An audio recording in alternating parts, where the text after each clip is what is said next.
I want to tell you this quick story. When I love drawings. I love illustrations. I grew up, I wanted to be a Batman illustrator when I was in high school.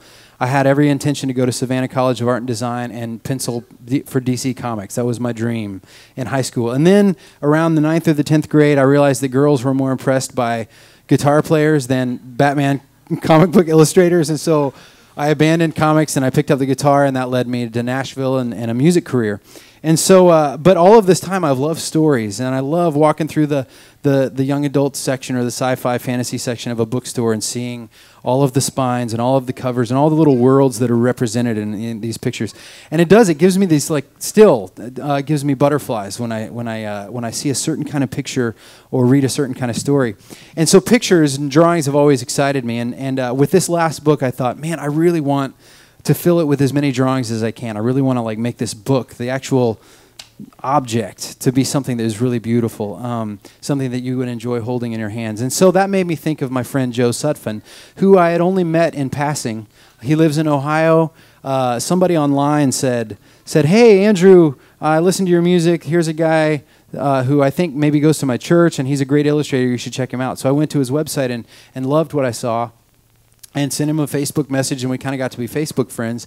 And that was about all I knew of this guy, Joe Sutphin, until I emailed him and said, "Hey, will you illustrate the last Wingfeather book?" And he agreed to do it. And so it's my pleasure to introduce to you one of my favorite illustrators ever, Mr. Joe Sutphin.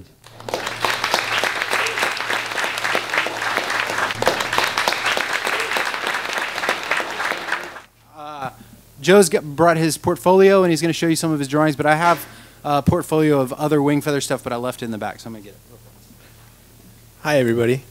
I got to tell you, it's super humbling for me to stand here in front of all of you fans, and in some ways, I look around and I see all of your really cool costumes, and I can tell you guys are so into this, and you guys have all probably been into this for years, and I feel totally unworthy because when Andrew did email me, I didn't even know who he was. So it was him reaching out and saying, "Hey, my son and I go to your website every day, and we look at your artwork every day, and we're always looking for new artwork." And to me, I just thought, that's crazy that somebody's out there looking at my art every day.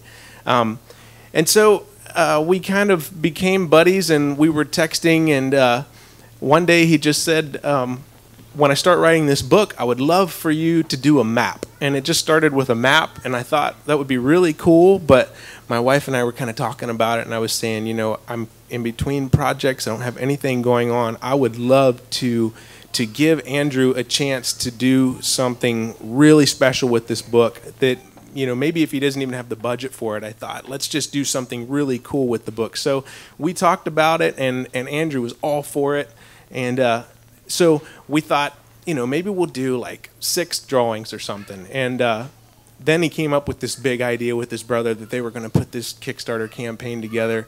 And we were just totally floored by the response that we got through the Kickstarter campaign. And that kind of opened the door where we were looking at it like, okay, now we can actually afford to do something really, really special.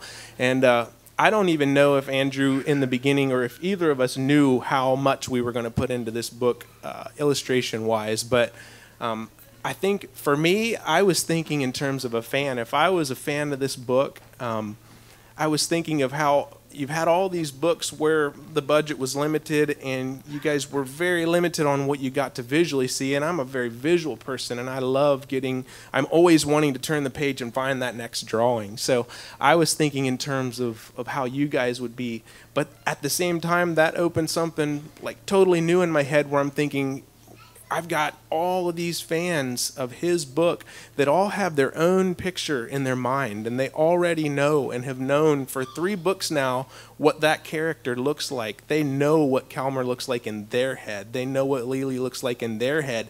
And so there was this really scary moment of okay, I actually have to design these characters, and once we do it, it's there. And I think the craziest thing was going to Hutchmoot. I don't know how many of you know what Hutchmoot is, but I went to Hutchmoot last year, and all these kids that were fans would come up and they would look through. I had this big pile of sketches because I had spent the entire summer sketching out with Andrew, and texting him pictures of like, here's some options for this guy, and he'd say, yeah, let's tweak that a little bit, and then I'd send him some drawings for another guy, and he'd say, let's tweak that a little bit.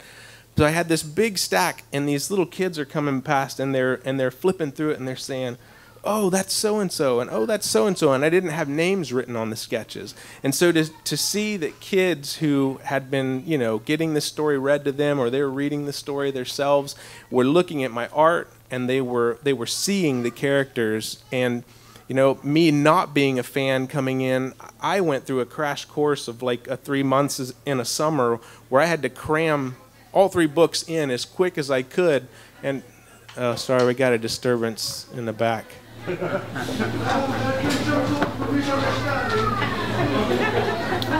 Sorry to interrupt. Whatever is going on in here. 1 moment, please. It looks like... Yes, that one. Yeah. Are you this Andrew Peterson character? Then I have no words for you.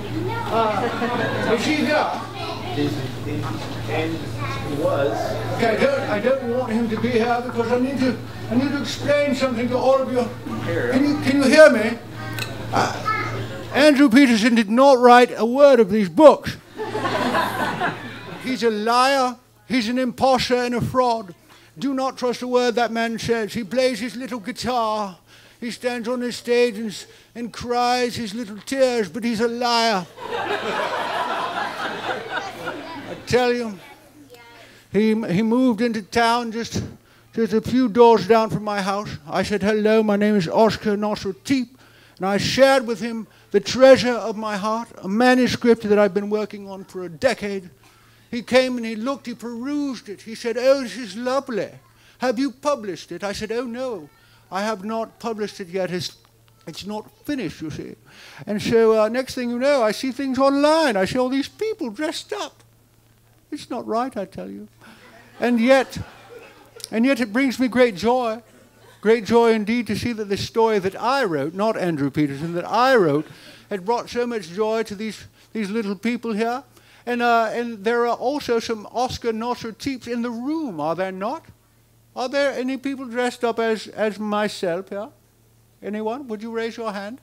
Oh, lovely. You're much more attractive than I am, I admit it. But I applaud you for your courage. But I would just like to say one final time, do not believe that Andrew Peterson wrote these books. I, Oscar Nosotip, am the author. I am the... I also illustrated the book. Every last sketch of it. I did it all. And then with that, I need to just say, what? Is he coming? Oh, my goodness, he comes. Fear him. Run when you see him coming. Excuse me, I must go. Carry on. Buy lots of the books, and I'll find a way to steal the money from him later. Goodbye.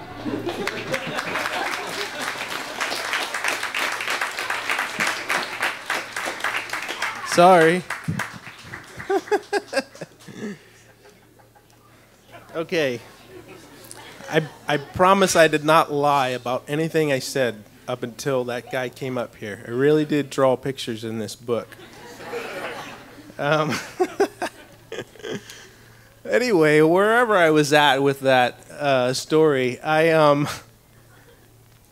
basically probably sometime last spring, I started getting pieces of the manuscript start to trickle in. So I was that lucky guy that got to start to see where this story was going.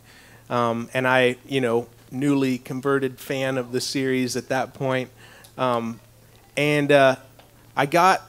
illustrated up to what I had. And at some point around Christmas, my manuscript got cut off from him.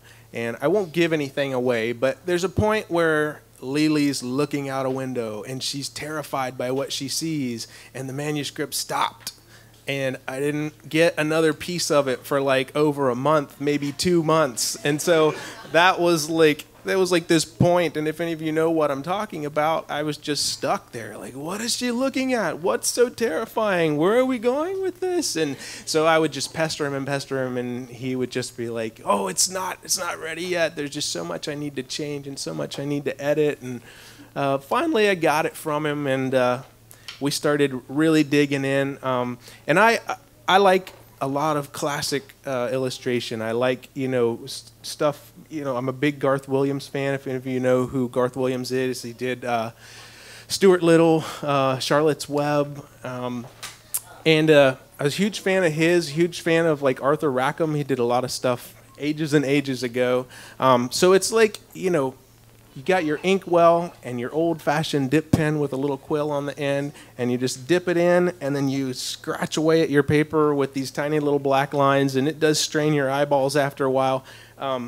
But I really, really enjoy just the finality of what you see on the page. And we will have this up here somewhere for you guys to look through at your leisure. So I started to dig through a bunch of sketches and started to really flesh out what the story was going to look like.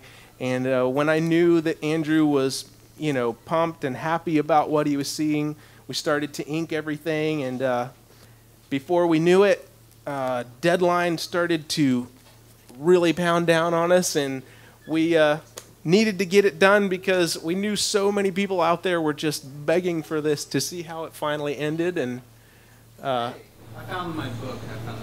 did you see that dude that came in? Yeah, he's looking for you. And something about we're invalid. Yeah, are you good? Did you have one that you wanted to? I was going to show you. I brought a few more of Joe's illustrations too, and I just want to brag on him for a minute. He gave me as a gift a few of the originals, and I couldn't believe that they were not like computer generated. I know it sounds really silly, but in the age that we live in where everybody photoshops stuff, every single line on these drawings that you see in the book was drawn by Joe's hand. It's really remarkable what he's done. So Oscar, yeah, so he's telling me that somebody named Oscar claims to have drawn it. But anyway, it's really great. So will you guys give Joe another big hand for all the work that he did?